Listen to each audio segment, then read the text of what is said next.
pequenino grão de areia, que era um pobre sonhador, olhou pro céu, viu uma estrela. Rapaz, bora trabalhar! Essa era uma serenata.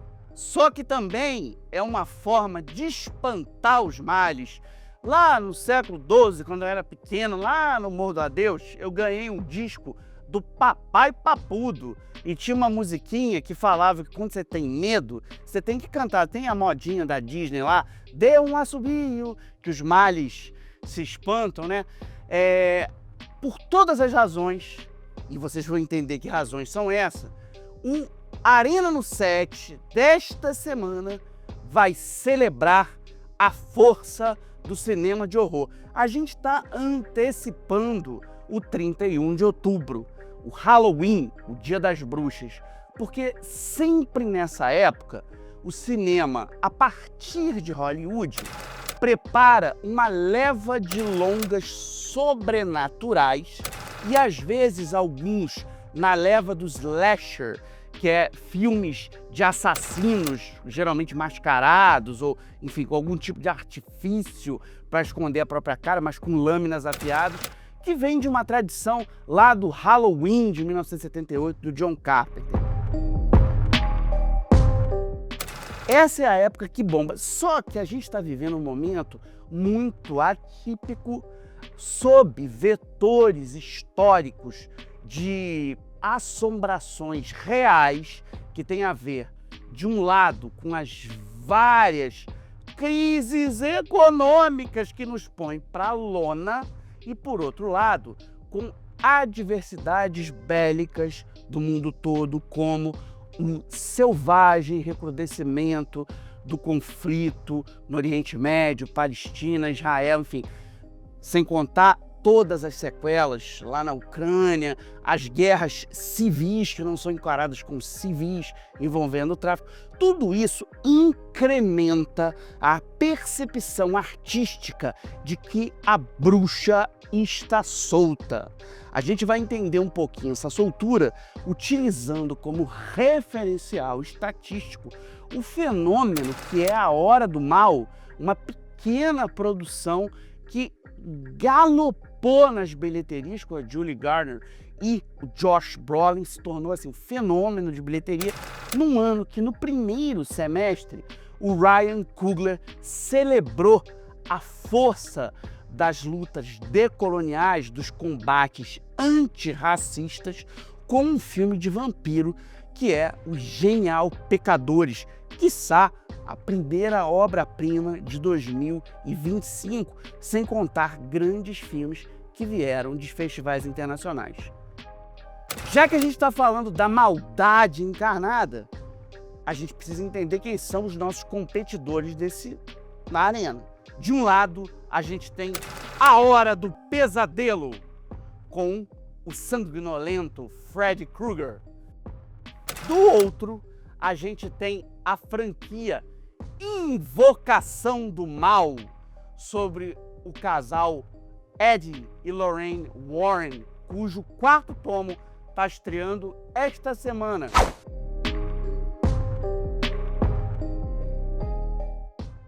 Roda a vinheta, mas espanta os males!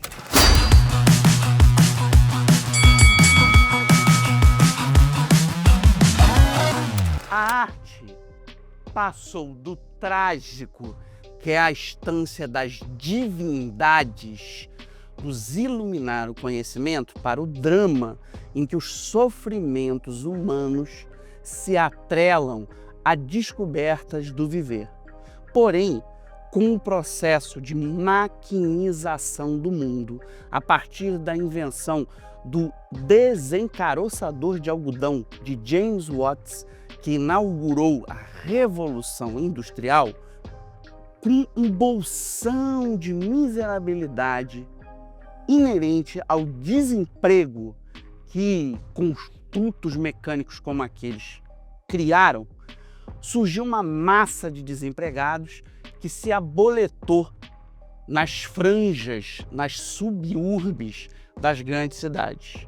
Exigiu a inauguração de uma nova dramaturgia. De um lado, apareceu o melodrama, que era uma forma de dar conta dessa massa oprimida a partir do excesso dos sofrimentos, em busca de dois elementos essenciais, que era o prazer físico e o prazer do espírito pelo amor. Não por acaso o folhetim bombou daí. Por outro lado, por conta de todos os conflitos de violência e brutalidade desmedida que a pobreza trouxe e que a segurança pública não foi capaz de conter, surgiram atrocidades diversas, assassinatos das formas mais bizarras possíveis, incluindo a aparição de uma figura folclórica, que é Jack o Estripador. O teatro até conseguiu dar um jeito de desopilar esses horrores, criando o Gran Guignol, um espetáculo com muito sangue. Mas a única maneira que as artes ligadas às técnicas como a fotografia e mais adiante o cinematógrafo encontraram para explorar essas dimensões de uma brutalidade excessiva foi flertar com o sobrenatural, com o místico e evocar os demônios entre nós. E sempre que a gente está vivendo um momento histórico de profunda opressão financeira, como aconteceu no fim dos anos 20 com o crack da Bolsa de Valores de Nova York, o terror eclode nos cinemas, como a gente viu no surgimento ali mais ou menos entre 1931 e 1934 dos folclóricos filmes de terror da Universal Pictures, com o Drácula de Bela Lugosi, com o Frankenstein do Boris Karloff. Mais adiante, depois, ali mais ou menos no auge da Guerra Fria, ali, na Inglaterra vai surgir uma nova produtora Hammer, especializada em filmes de horror sofisticados, mas com uma névoa, como uma tradução da perda de sentido que a gente está vivendo. Ao mesmo tempo, os italianos investem no giallo, com grandes realizadores como Dario Argento, com Pássaros das Plumas de Cristal, como Suspiria, enfim, uma série de filmes lendários aí em que lâminas são signos da maldade.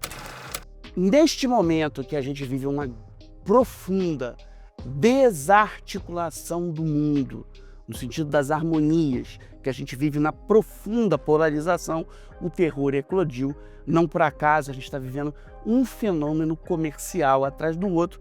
Por isso, neste Arena, nós vamos evocar um fenômeno do horror do passado e um fenômeno do porvir. Se segura e canta para subir.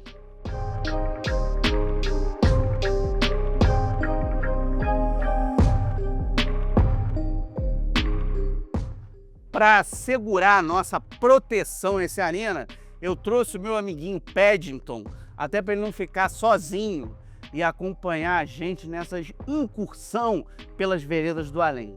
A escolha do Invocação do Mal, da franquia The Conjuring, tem duas razões importantíssimas, para além do fato de ser a grande estreia deste fim de semana entre as atrações hollywoodianas que estão para estrear, e pelo fato de que a gente está tratando de um legado autoral muito poderoso. Primeiro motivo, eu vou contar uma historinha muito louca para vocês que o Paddington presenciou. Em 2016, eu estava em Cabo Frio e resolvi ir ao cinema e fui numa sala de projeção onde tinha escrito assim um bilhete: proibido comer frango frito na sala, que eu já achei bem interessante, e estava passando Invocação do Mal numa pré-estreia, num sábado à noite. Eu consegui um dos poucos ingressos finais e fui assistir. Olha, eu nunca vi gente quicando na cadeira e eu nunca vi frango frito proibido voar do jeito que eu vi naquele dia, quando a freira apareceu. Tá para existir bicho assustador igual aquilo. Só que mais do que essa memória, o que eu vi naquela celebração da força congregadora do terror, né, Paddington? Para manter uma plateia unida, é a habilidade que um grande cineasta tem para lidar com algo que hoje moralmente ficou meio banido, que é o jump scare, que é o investimento no susto. Sabe aquele efeito que ai meu Deus, que você vê e pula? Isso é o jump scare. Um mestre nisso no cinema contemporâneo, herdando uma tradição que vem lá do grande cinema de horror dos anos 50 e mesclando com elementos do cinema slasher do fim dos anos 70, é James Wan. Bom, quem viu só Jogos Mortais, o primeiro, eu vi em 2005, no cinema lá em São Paulo, por acaso estava lá todo mundo em pânico, sabe a habilidade que ele tem para lidar com o efeito de suspensão das certezas. E foi justamente ele o escalado para dar vida às narrativas imortalizadas em livros do casal Lorraine e Ed Warren, que eram pesquisadores do sobrenatural que catavam feitos esdrúxulos, entre eles uns barulhos muito loucos numa casa, tô falando do caso Amityville, e uma boneca que, se você ficar do lado dela, você beija o capeta, que é a Annabelle. Esse folclore de seres como a Freira, como a Annabelle, que acabaram ganhando franquias paralelas, vieram da habilidade do James Wan, não apenas como realizador dos primeiros tomos. Disparadamente, o primeiro Invocação do Mal é o melhor filme de terror do século XXI, de longe, e eu tô falando isso mesmo com a certeza de que a gente emplacou um terror político, assim, sem precedente, que foi o Corra, do Jordan Peele, que é um Get Out, que é um filme de um valor inestimável, coroado com um Oscar. Mas um efeito físico de James Scare, como James Wan produziu, e agora com Michael Vargas aí no comando da realização, amparado no trabalho dele como produtor, o quarto filme tende a manter os números assustadores da franquia. Pelo menos os dois primeiros bateram a casa de 300 milhões na arrecadação, e o terceiro, que foi lançado no meio da pandemia, faturou 200 milhões, o que já é um indício de que é uma grife de enorme sucesso comercial.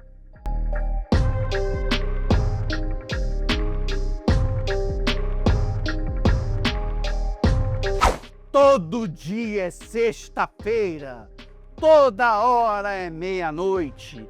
Esse era o chamado do recâmbio publicitário do quadrinho Cripta, que eu descobri mais ou menos quando o SBT começou a passar A Hora do Pesadelo.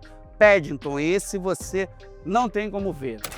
Fred Krueger foi uma espécie assim de Ferrabras da geração que foi criança na década de 80, sem poder ver aquilo, mas via os reclames da Sessão das 10 no show de calouros do Silvio Santos.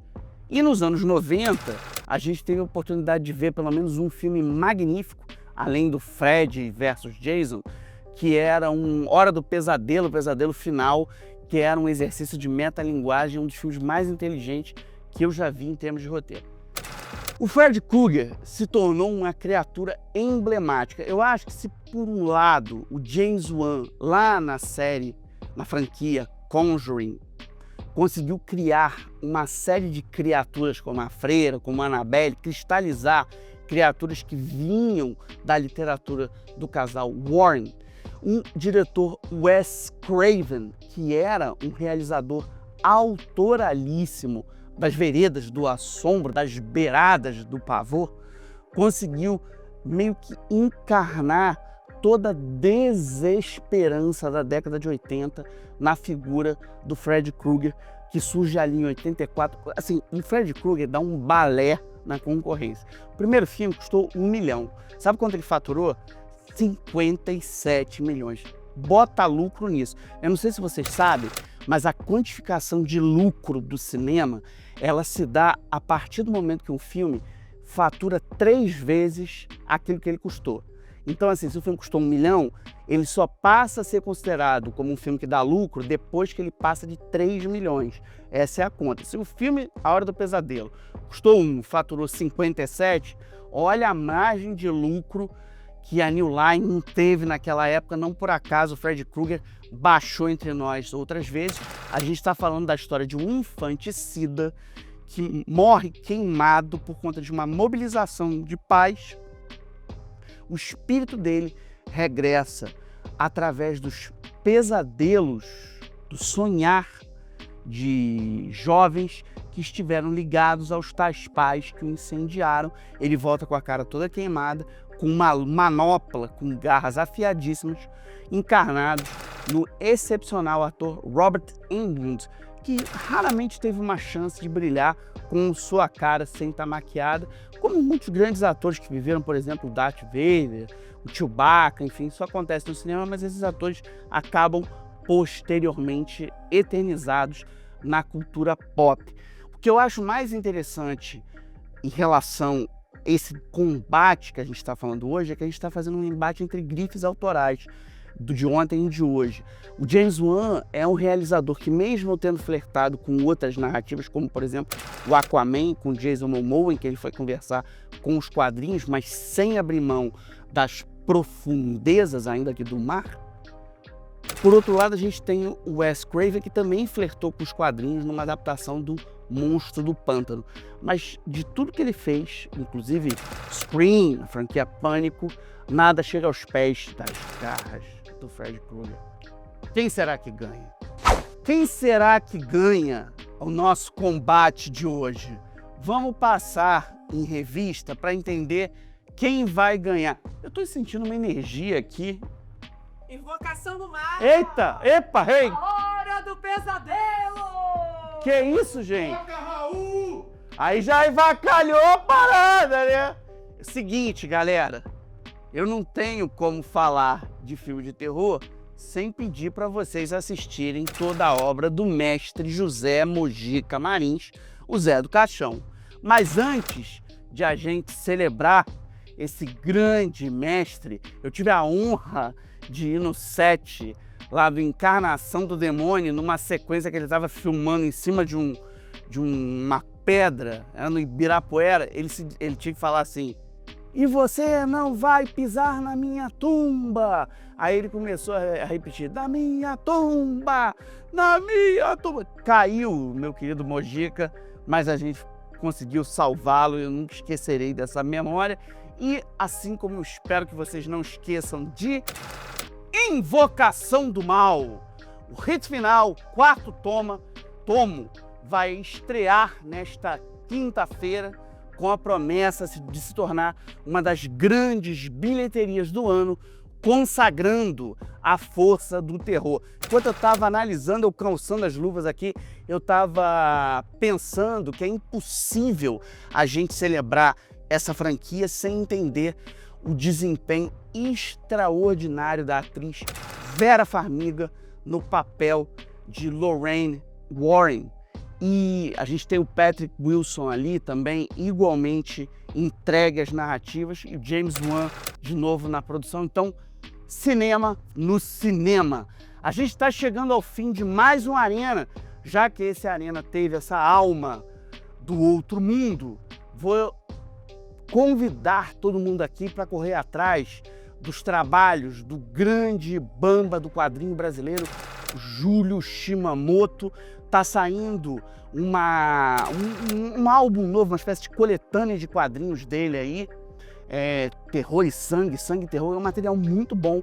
Só que eu destacaria um álbum dele que flerta com toda uma tradição da literatura regional do Brasil, só que em forma de artes gráficas e sem texto, que é Claustrofobia, que foi lançada pela Devir. Seu Júlio Shimamoto, o Samurai das Sombras, 86 anos. Quem correr atrás do Correio da Manhã Brasil vai ver aí uma entrevista que eu fiz com ele, vai ser uma honra, ele merece ser sempre lembrado. Lembrando que o Arena no Set é parte de um sistema capilarizado mundo afora neste momento.